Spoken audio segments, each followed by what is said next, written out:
Hello नमस्कार प्यारे बच्चों, स्वागत है आप लोगों का आपके अपने यूट्यूब चैनल मैथ बाई एम.वाई में।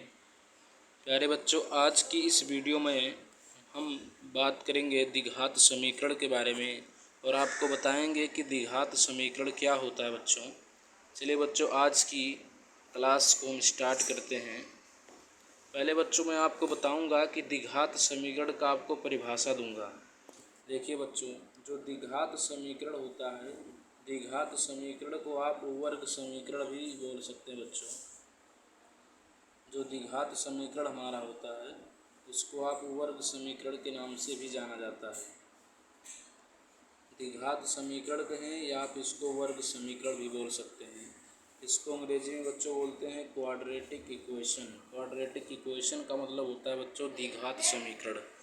जैसा कि नाम से ही आप जान रहे होंगे कि द्विघात समीकरण का मतलब होता है कि ऐसा समीकरण जिसमें चरराशि का जो घात हो बच्चों वो 2 हो, उसे हम द्विघात समीकरण बोलते हैं। जैसे बच्चों मैंने यहाँ पर डिफिनीशन लिखकर बताया है। डिफिनीशन नंबर पहला आपको बताया है कि वह समीकरण जिसमें अज्ञात चर की अधिकतम घात 2 होती है उसे हम बच्चों द्विघात समीकरण कहते हैं। अगर बच्चों ऐसा नहीं कहना चाहते हैं तो आप ऐसा भी बोल सकते हैं कि अगर हम जब किसी द्विघात बहुपद को बच्चों शून्य के बराबर रख देते हैं, यहाँ पर हमने दूसरा परिभाषा दे रखा है कि जब किसी द्विघात बहुपद को शून्य के बराबर कर दिया जाता है तो वह द्विघात बहुपद ही द्विघात समीकरण कहलाता है। या आप बोल सकते हैं कि वो जो द्विघात बहुपद है उसी को हम बच्चों द्विघात समीकरण बोलते हैं। बच्चों अगर जैसे हमारे पास कोई बहुपद दिया हो x² + 7, तो ये देखिए हमारा एक द्विघात बहुपद है, क्योंकि बच्चों आप देख रहे होंगे कि इसका जो घात है बच्चों वो 2 है। तो बच्चों ये हमारा एक द्विघात बहुपद है। अगर इसको हम शून्य के बराबर रख दें बच्चों तो अब ये हमारा एक द्विघात समीकरण होगा। जैसे बच्चों हमने लिख दिया x² + 5 x + 6। बच्चों देखिए ये हमारा एक द्विघात बहुपद है। अगर इसको बच्चों हम शून्य के बराबर कर देंगे तो अब ये हमारा द्विघात समीकरण बन जाएगा। तो बच्चों आपको यहाँ से एक बात समझ में आई होगी कि अगर जब किसी द्विघात बहुपद को हम शून्य के बराबर रख देते हैं तो हमको एक द्विघात समीकरण प्राप्त होता है। प्यारे बच्चों, यहाँ पर मैंने और भी एक मैथमेटिकल डिफिनीशन आपको बताया हुआ है कि मैथमेटिक्स के लैंग्वेज में अगर आप बोलना चाहते हैं तो जैसे बच्चों हमने लिखा हुआ है कि यदि px एक द्विघात बहुपद है, मतलब ये px है बच्चों एक द्विघात बहुपद है, तो अगर हम px को 0 के बराबर रख देंगे बच्चों तो हमको द्विघात समीकरण मिलेगा। कहने का मतलब है बच्चों कि अगर किसी द्विघात बहुपद को शून्य के इक्वल कर दिया जाता है तो वही द्विघात बहुपद ही द्विघात समीकरण का रूप ले लेता है बच्चों। जैसे बच्चों मैंने लिख दिया x²।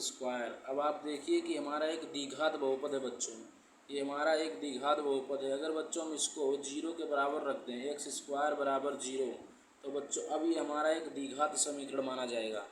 ठीक, चलिए बच्चों मैंने कुछ आपको एग्जाम्पल भी दिया है और देखिए पहले मैं आपको और भी एग्जाम्पल देना चाहता हूँ।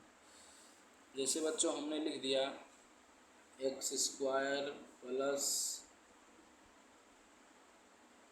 10x + 20। देखिए बच्चों ये एक हमारा द्विघात बहुपद है बच्चों, एक हमारा द्विघात बहुपद है, क्योंकि बच्चों आप देख रहे हैं कि इसका जो घात है बच्चों वो 2 है। तो एक हमारा द्विघात बहुपद है। अगर बच्चों में इसको शून्य के बराबर रख देंगे, जैसे x² + 10x + 20 = 0, तो बच्चों अब ये हमको एक द्विघात समीकरण प्राप्त हो गया। तो अगर किसी द्विघात बहुपद को बच्चों हम शून्य के बराबर रख देंगे तो हमको एक द्विघात समीकरण मिलेगा। चलिए बच्चों मैंने आपको यहाँ पर कुछ एग्जाम्पल देकर समझाया हुआ है। देखिए बच्चों यहाँ पर मैंने लिखा हुआ है कि 3x² + 5 + x। अगर बच्चों ये हमारा एक द्विघात बहुपद है और बच्चों आप देख रहे होंगे कि ये हमारा एक द्विघात बहुपद है मगर एक चर में है, क्योंकि यहाँ पर देखिए कि द्विघात बहुपद में केवल एक ही चर x मौजूद है बच्चों। यहाँ पर बच्चों देखिए कि हमारा जो चर है बच्चों वो क्या है, हमारा x है और ये हमारा बच्चों द्विघात बहुपद है। तो आप बोल सकते हैं बच्चों कि ये जो हमारा देख रहे हैं आप लोग कि ये एक बच्चों एक चर में द्विघात बहुपद है। प्यारे बच्चों एक चर में द्विघात बहुपद, और बच्चों अगर हम इसको शून्य के बराबर रख देंगे तो हमको जो द्विघात समीकरण प्राप्त होगा बच्चों उसको हम बोलेंगे कि एक चर में द्विघात। अगर बच्चों हम यहाँ पर देखिए फिर ऐसे आप देख सकते हैं कि अगर हम बच्चों x minus x square 7x plus 5 जो कि बच्चों एक द्विघात बहुपद है और एक चर में है, अगर बच्चों हम इसको शून्य के बराबर रख देंगे तो हमको एक द्विघात समीकरण प्राप्त हो गया है, मगर एक चर में द्विघात समीकरण ये है बच्चों। यहाँ से देखिए हमारा एक द्विघात बहुपद है और एक चर में है, तो अगर हम इसको शून्य के बराबर कर देंगे बच्चों तो ये हमको जो द्विघात समीकरण प्राप्त हुआ है ये एक चर में द्विघात समीकरण है बच्चों। ऐसे आप देख सकते हैं एक्स स्क्वायर जो हमारा एक द्विघात बहुपद है और मगर एक चर में है, तो अगर इसको हम शून्य के बराबर रख देंगे तो हमको एक चर में द्विघात समीकरण प्राप्त हो जाएगा बच्चों। ठीक, ऐसे ही बच्चों आप देख सकते हैं कि ए एक्स स्क्वायर एक द्विघात बहुपद है बच्चों और एक चर में है, क्योंकि यहाँ पर जो चर है बच्चों खाली यक्स है, तो अगर हम इसको जीरो के बराबर कर देंगे प्यारे बच्चों तो ये जो हमको समीकरण प्राप्त हुआ है इसको हम बोलेंगे एक चर में द्विघात समीकरण। ठीक, ऐसे बच्चों देखिए लिखा हमने ये एक्स स्क्वायर माइनस के ये एक चर में द्विघात बहुपद है, अगर इसको शून्य के बराबर कर देंगे तो ये हमको जो ये मिल गया है उसको हम बोलेंगे एक चर में द्विघात समीकरण।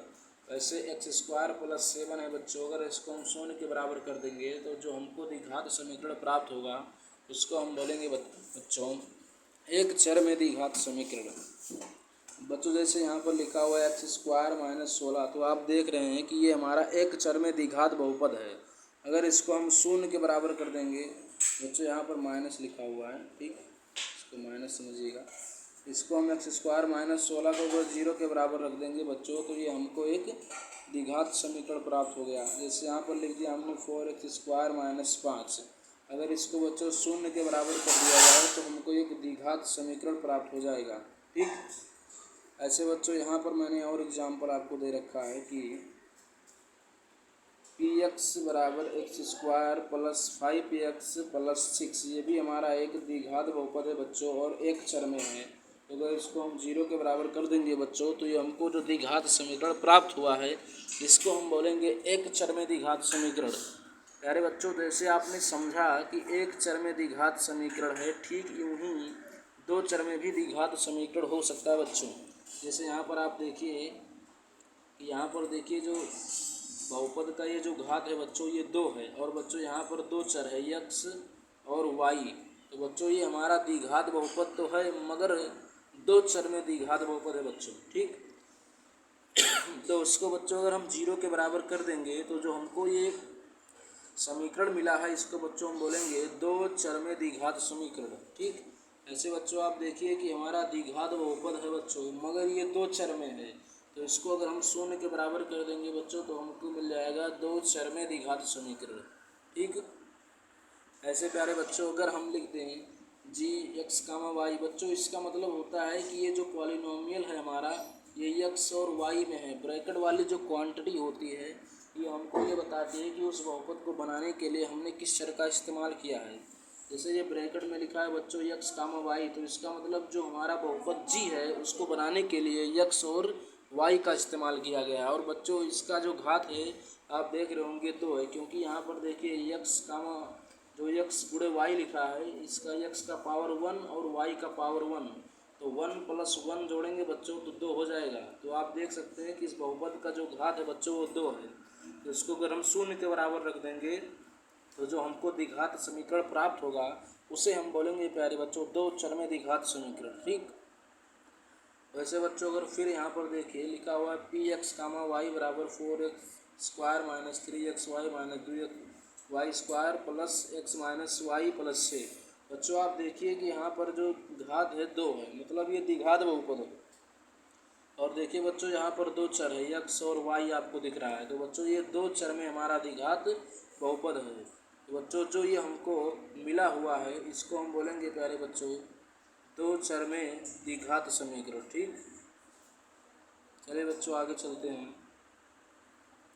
अब ऐसे बच्चों आप समझ सकते हैं कि ये जो पॉलिनोमियल है बच्चों ये हमारा एक द्विघात बहुपद है, मगर बच्चों आप देखिए कि ये पॉलिनोमियल हमारा x और बच्चों यहाँ पर y होना चाहिए, y लिख लीजिएगा, एक्स कामा वाई, ये बच्चों ये जो पॉलिनोमियल है हमारा एक्स और वाई में है, तो अगर इसको हम शून्य के बराबर रख देंगे बच्चों तो हमको मिलेगा दो चर में द्विघात समीकरण, क्योंकि आप देखिए यहाँ पर दो चर है एक्स और वाई। ठीक, अब ऐसे बच्चों आप देख सकते हैं कि यहाँ पर लिखा हुआ है x comma y p x comma y बराबर x square plus 9xy plus b y square. अगर बच्चों इसको हम शून्य के बराबर कर देंगे तो हमको जो है मिल जाएगा दो चर में द्विघात समीकरण। प्यारे बच्चों, मैंने आपको यहाँ पर समझाया कि जो द्विघात समीकरण होता है वो क्या होता है, और आपने देखा कि जो द्विघात समीकरण होता है वो एक चर में भी हो सकता है और दो चर में भी हो सकता है। मगर बच्चों जो हमारे सिलेबस में है वो हमारे सिलेबस में एक चर वाला द्विघात समीकरण है। तो प्यारे बच्चों, मैं आपको एक चर वाले द्विघात समीकरण के बारे में बताऊंगा। तो बच्चों इस वीडियो में मैं आपको एक चर वाले द्विघात समीकरण के बारे में नहीं बताऊंगा और ना ही दो चर वाले द्विघात समीकरण के बारे में बताऊंगा आपको कि उसको कैसे हल किया जाता है, उसका मूल क्या होता है, उसको हल करने का क्या तरीका होता है। बच्चों अगले वीडियो में बच्चों मैं आपको बताऊंगा कि एक चर का द्विघात बहुपद जो होता है उसका व्यापक रूप क्या होता है और उसके करस्पॉन्डिंग जो हमारा एक चर में द्विघात समीकरण मिलेगा उसका व्यापक रूप क्या होता है बच्चों। चलिए बच्चों, मिलते हैं अगले वीडियो पर, तब तक के लिए जय हिंद प्यारे बच्चों।